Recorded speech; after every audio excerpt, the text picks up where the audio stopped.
ഇന്നിപ്പോൾ അവതരിപ്പിക്കാൻ അവരുദ്ദേശിച്ച അടിയന്തര പ്രമേയത്തിന് അനുമതി നൽകി ഇങ്ങനൊരു ചർച്ച നടത്തുന്നതിന് തയ്യാറായിട്ടുള്ള ബഹുമാനപ്പെട്ട ആഭ്യന്തരമന്ത്രിയെ, കേരളത്തിലെ മുഖ്യമന്ത്രിയെ ഞാൻ അനുമോദിക്കുകയാണ് സാർ.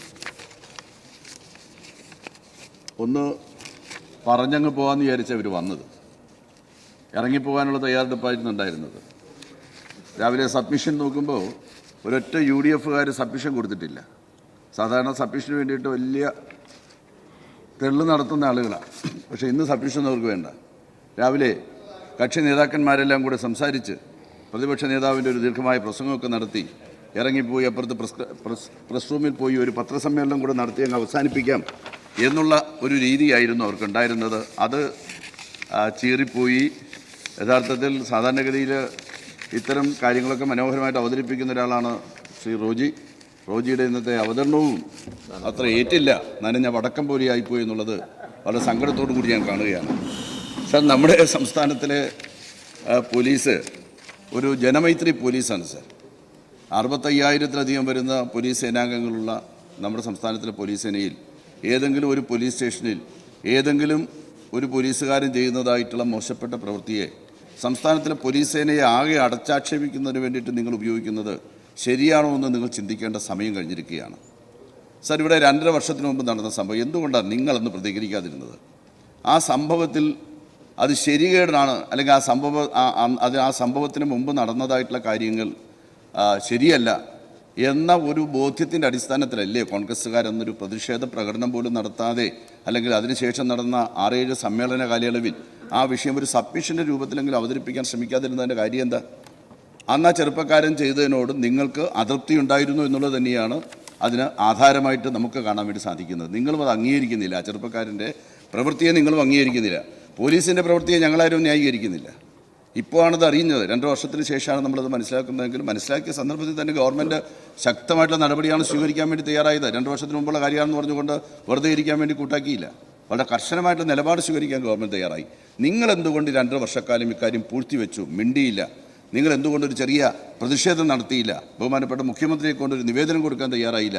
ഒരു സബ്മിഷൻ പോലും ഈ സഭയിൽ നിങ്ങൾ എന്തുകൊണ്ട് അവതരിപ്പിച്ചില്ല എന്നുള്ളതിനെക്കുറിച്ച് നിങ്ങൾ കൃത്യമായിട്ട് മറുപടി പറയാൻ വേണ്ടി തയ്യാറാവണം. അതോ അയാളൊന്ന് പറയാതിരുന്നോ?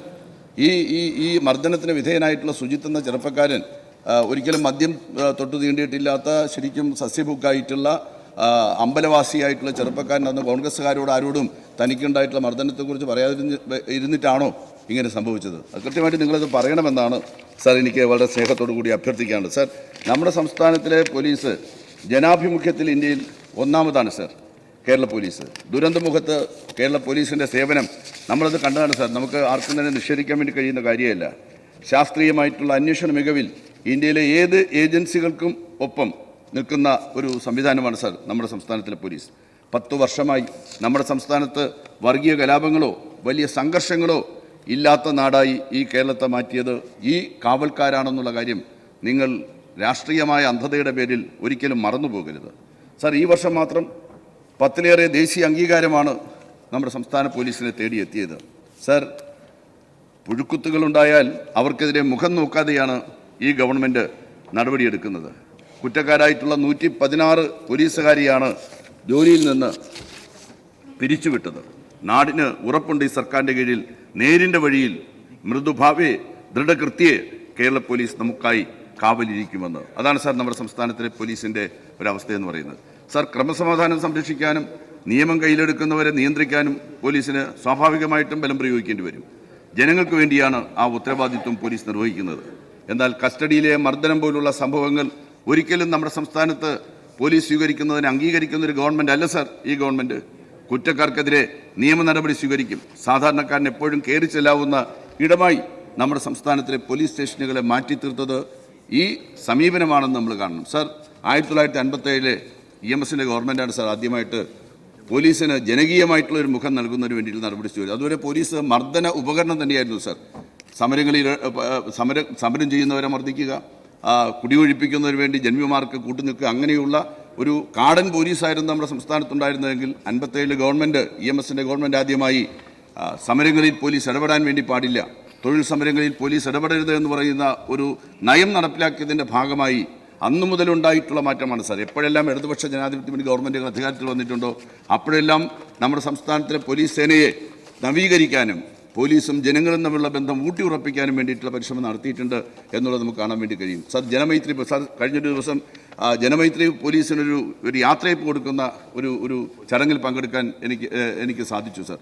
ഒരു പ്രദേശത്ത് ബീറ്റൊക്കെ നടത്തുന്നതായിട്ടുള്ള രാത്രി സഞ്ചാരമൊക്കെ നടത്തുന്ന ഒരു പോലീസുകാരൻ, ആ പോലീസുകാരന് ആ നാട്ടുകാർ കൊടുത്ത യാത്രയപ്പ് കണ്ടപ്പോൾ സത്യത്തിൽ എനിക്ക് അഭിമാനം തോന്നി. നമ്മുടെ സംസ്ഥാനത്തിലെ മഹാഭൂരിപക്ഷം പോലീസുകാരും ജനങ്ങളെ സേവിക്കുന്നവരായി മാറ്റിയെടുക്കാനായിട്ട് നമുക്ക് കഴിഞ്ഞു എന്നുള്ളതാണ്. സാർ നിങ്ങൾ പഴയ കാര്യങ്ങളൊന്നും പറയരുത് എന്നാണ് നിങ്ങൾ പറയുന്നത്. സാർ സ്വാഭാവികമായിട്ടും പറയേണ്ടി വരില്ലേ പഴയ കാര്യങ്ങൾ? ബഹുമാനപ്പെട്ട മുഖ്യമന്ത്രിക്ക് ഉണ്ടായിട്ടുള്ള ഭീകരമായിട്ടുള്ള മർദ്ദനത്തെ സംബന്ധിച്ച് ഇവിടെ സൂചിപ്പിക്കുകയുണ്ടായി. മന്ത്രി വാസവന് നേരെ നടന്ന മർദ്ദനം, ഈ നിലയിലിരിക്കുന്ന ധാരാളം പേർ ഭീകരമായിട്ടുള്ള കൊടിയ മർദ്ദനങ്ങൾക്ക് വിധേയരായിട്ടുള്ളവരാണ്. നിങ്ങളുടെ പോലീസിൻ്റെ കാടൻ ആക്രമണങ്ങൾക്ക് വിധേയരായിട്ടുള്ളവരാണ്. അക്കൂട്ടത്തിൽ ആരെങ്കിലും ഉണ്ടോ സാർ? ഈ പ്രതിപക്ഷ നിരയിൽ ആരെങ്കിലും ഉണ്ടോ? ഏതെങ്കിലും ഒരു പ്രതിപക്ഷ MLA ആയിട്ട് ഇരിക്കുന്നവരാരെങ്കിലും പോലീസ് മർദ്ദിച്ചതായിട്ടോ പോലീസ് എന്തെങ്കിലും ആക്ഷേപം പറഞ്ഞതായിട്ടോ നമുക്ക് കാണാൻ വേണ്ടി സാധിക്കുമോ? ഇല്ല സാർ.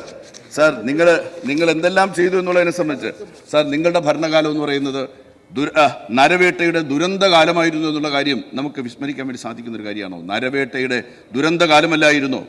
ആദിവാസിയെ വെടിവെച്ച് കൊന്ന കൂട്ടരില്ലേ സാർ നിങ്ങൾ? ആദിവാസിയെ വെടിവെച്ച് കൊന്ന ഗവൺമെൻറ്റിലെ നിങ്ങളുടെ ഗവൺമെൻറ് സാർ.